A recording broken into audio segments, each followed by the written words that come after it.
당사자가 단약을 하고자 하는 의사가 사실상 거짓이었다라는 점이 드러나기 때문에 오히려 반대로 가중처벌을 받을 수 있어서 이런 경우에는 유의를 하실 필요가 있습니다.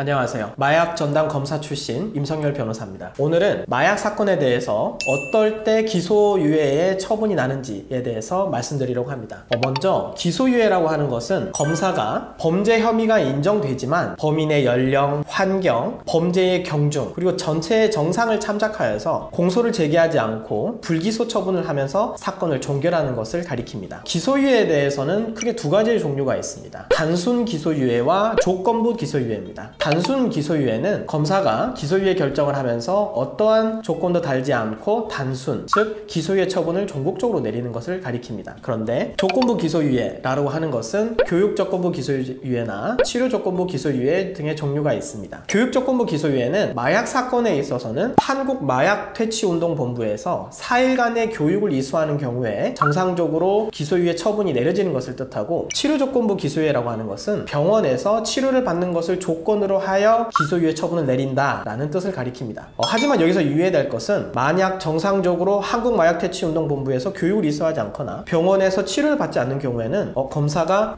정상적으로 교육의 이수를 달성하지 못했기 때문에 기소유예 처분을 취소하고 다시 재판에 회부를 하는 경우가 있습니다. 결국 이런 경우에는 당사자가 단약을 하고자 하는 의사가 사실상 거짓이었다 라는 점이 드러나기 때문에 오히려 반대로 가중처벌을 받을 수 있어서 이런 경우에는 유의를 하실 필요가 있습니다. 그렇다면 검사가 어떤 경우에 기소유예 처분을 할까라는 점에 대해서 알아보겠습니다. 첫 번째, 어떠한 종류의 마약을 얼마 기간 동안 몇 회에 걸쳐서 했는지 여부를 고려합니다. 즉, 상습적으로 투약을 하였는지, 과연 이 사람이 단약을 할 수 있는지 여부를 결정한다는 뜻인데요. 상대적으로 그 위험성이 작은 대마를 시작으로 해서 향정신성 의약품 중 그 위험성이 가장 낮은 라류, 즉 프로포폴이나 물뽕, 그리고 그 위에 나목인 필로폰, 케타민, 그리고 가장 그 위험성이 높은 합성 대마, 그 LSD까지 종류가 매우 다양합니다. 그렇다면 이 당사자가 얼마나 위험성이 높은 마약을 하였는지, 그 종류, 그리고 얼마나 오랜 기간에 동안에 걸쳐 얼마나 자주 상습적으로 투약을 하는지 여부를 가장 먼저 고려를 하게 될 것입니다. 두 번째, 얼마나 이 당사자가 지속적으로 치료를 할 의지가 있는지, 즉 단약을 할 가능성에 대해서 고려하는 것이 그 두 번째 요소일 겁니다. 실질적으로 검사가 가장 중요하게 본 요소일 텐데요. 그 이유는 결국에 검사도 사회에서 마약이라는 범죄를 종식시키기 위해서 처분을 하는 것이고, 그것이 이 당사자에 대한 강력한 처벌로 그것이 이루어질 것인지, 아니면 당사자가 이 사건인 경우에는 스스로 끊어낼 수 있겠구나, 단약을 하겠구나, 믿을 수 있겠구나 라는 점을 고려했을 때 어떤 점을 고려를 하냐는 겁니다. 첫 번째, 당사자가 그와 같은 단약의 의지가 있다는 것은 얼마만큼 치료를 적극적으로 받을 수 있는지를 1차적으로 고려하게 됩니다. 검찰에서 요구를 하지 않더라도 스스로 먼저 변호사 등의 도움을 받아서 약물 치료를 정기적으로 통원 치료를 한다거나 입원 치료를 받고 있다, 그런 점은 적극적으로 고려를 하게 될 것입니다. 그리고 이 의사에 있어서는 두 번째로 얼마나 가족 그리고 사회와의 강력한 유대관계를 설정하고 있는지를 고려하게 됩니다. 사람이 홀로 이 사회에 있는 것이 아니라 주변에 끈끈한 가족이 있고, 그리고 정시적으로 다니고 있는 직장이 있으며 사회적으로 어떤 단체에 소속되어서 열심히 사회활동을 하고 있다.